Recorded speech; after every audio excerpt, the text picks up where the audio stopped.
जय हिंद साथियों। हमारे सिरसा विधानसभा के अंदर कई अफसर कुछ बीमारियों का शिकार हो रहे हैं और ये शायद कहीं ना कहीं बुलेखाबंद में अपने पाल कह चुके हैं कि सरकार नहीं, हमारा क्या कर लेंगे। और खासकर ये जो जिला परिषद का सीईओ है डॉक्टर सुभाष, इसका काम अगर मैं गांव के अंदर दिखाऊं तो केवल जाकर बुके पकड़ने के अलावा इसको और कोई काम नहीं है। मेरे पास आया था ये रेस्ट हाउस किसी के साथ और शायद ये सोच के बैठा होगा कि कोई बात नहीं, ठंडे बस्ते में काम चलेगा। डॉक्टर सुभाष, मेरी बात ध्यान से सुन लो कि मुझे लोगों ने वोट दिए हैं। अगर तुम किसी वहम या भुलेखे में फिरते हो कि काम नहीं करूंगा या कागज सारे ठंडे बस्ते में डालकर और कुछ नहीं होगा, आज जाके सफाई शुरू करवाई है मैंने सिरसा विधानसभा के कई गांवों में और ये अपने आप को बड़ा शातिर समझता है। इसको मैंने पूछा कि तूने किया क्या है मेरी विधानसभा में, फोटो भेज दी डवाली हल्के के गांव की। मेरी ध्यान से कान खोल के बात सुन ले सीओ, तुम्हारे मंत्री को सिरसा हम लेकर आएंगे और गांव में तुम्हें बिना बताए विजिट करवाऊंगा मंत्री जी को और फिर तुम्हें बताएंगे कि तुम आखिर यहाँ पे अपनी कुर्सियां तोड़ रहे हो बैठे बैठे, या गांव में जाके सरपंचों से थोड़ा सा दो काम करा के तुम बुके पकड़ के ले आते हो। तुम्हें शर्म नहीं आती? सीओ, आप ध्यान रख लिए, तेरे को कई भड़काने वाले हैं, मैं जानता हूं। अगर मेरे गांव के हालात इस विधानसभा सेशन से पहले नहीं सुधरे, अगर तूने सड़कें बनवाने का, फिरनियां बनवाने का काम करके मुझे रिवर्ट बैक नहीं किया, अगर तूने छप्पड़ों की, गलियों की, नालियों की सफाई अगर तूने डॉक्टर नहीं कराई, तो डॉक्टर मैं ऐसा विधानसभा के अंदर जुलूस निकालूंगा ना, ये मैं सार्वजनिक तौर पे आज कह रहा हूं मैं, क्योंकि कईयों ने बैम पाल रखा था। और जितने अफसर हैं ये कान खोल के सुन लो कि विधानसभा सेशन आ रहा है, जो जो तुम्हें लेटर लिखे हैं जिन जिन कामों के लिए मेरी जवाबदेही है जनता को, वो सारी चीजें इस बार विधानसभा के अंदर केवल उठाऊंगा नहीं, ऐसा खड़दू डालूंगा, तुम याद रखोगे।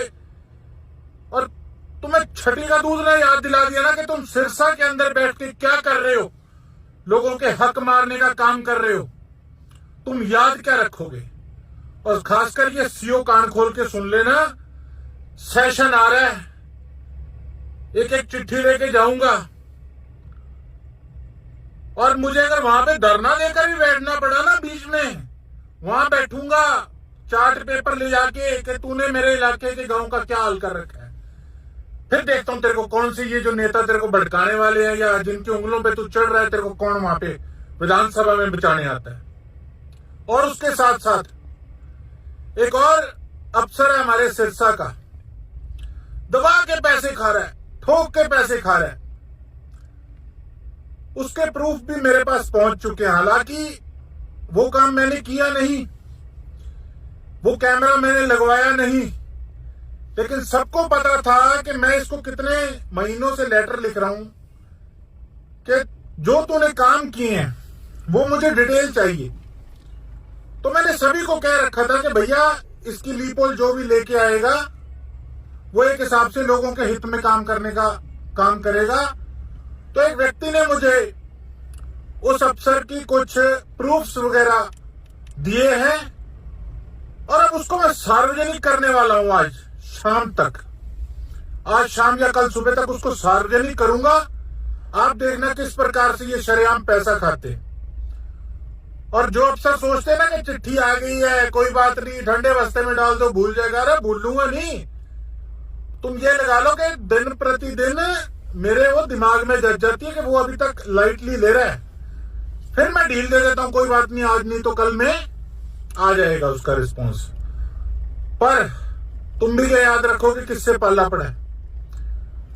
तो अब एक भ्रष्टाचारी अफसर का नंबर है और उसके बाद इस सीओ का, जो मेरे इलाके के अंदर काम नहीं कर रहा, जिस करके हमारे गांव के बुरे हाल हुए पड़े हैं। और उसके बाद फिर कोई इस प्रकार का नया अधिकारी पकड़ेंगे जो जनता को या हमारे इलाके को अपने पैर की जूती समझने की जो भूल कर चुका, उसको उसका फर्ज उसकी भाषा में याद दिलाने का काम करूंगा। इंतजार करिए। आजकल में एक भ्रष्टाचारी ऐसे बागड़ बिल्ले का हम बांडा फोड़ने जा रहे हैं, पर्दाफाश करने जा रहे हैं। और ये एक उदाहरण, एक एग्जाम्पल है बाकी ऐसे अफसरों के लिए जो भ्रष्ट हैं या जो जिनके कानों में मैल जमी पड़ी है, जिनको सुनता नहीं है कि काम कैसे करना है। अब 8-9 महीने हो गए, ठंडा रुख तो तुमने देख लिया, अब इस रुख के लिए भी तैयार रहना। बहुत बहुत धन्यवाद। जय हिंद, जय भारत, इंकलाब जिंदाबाद।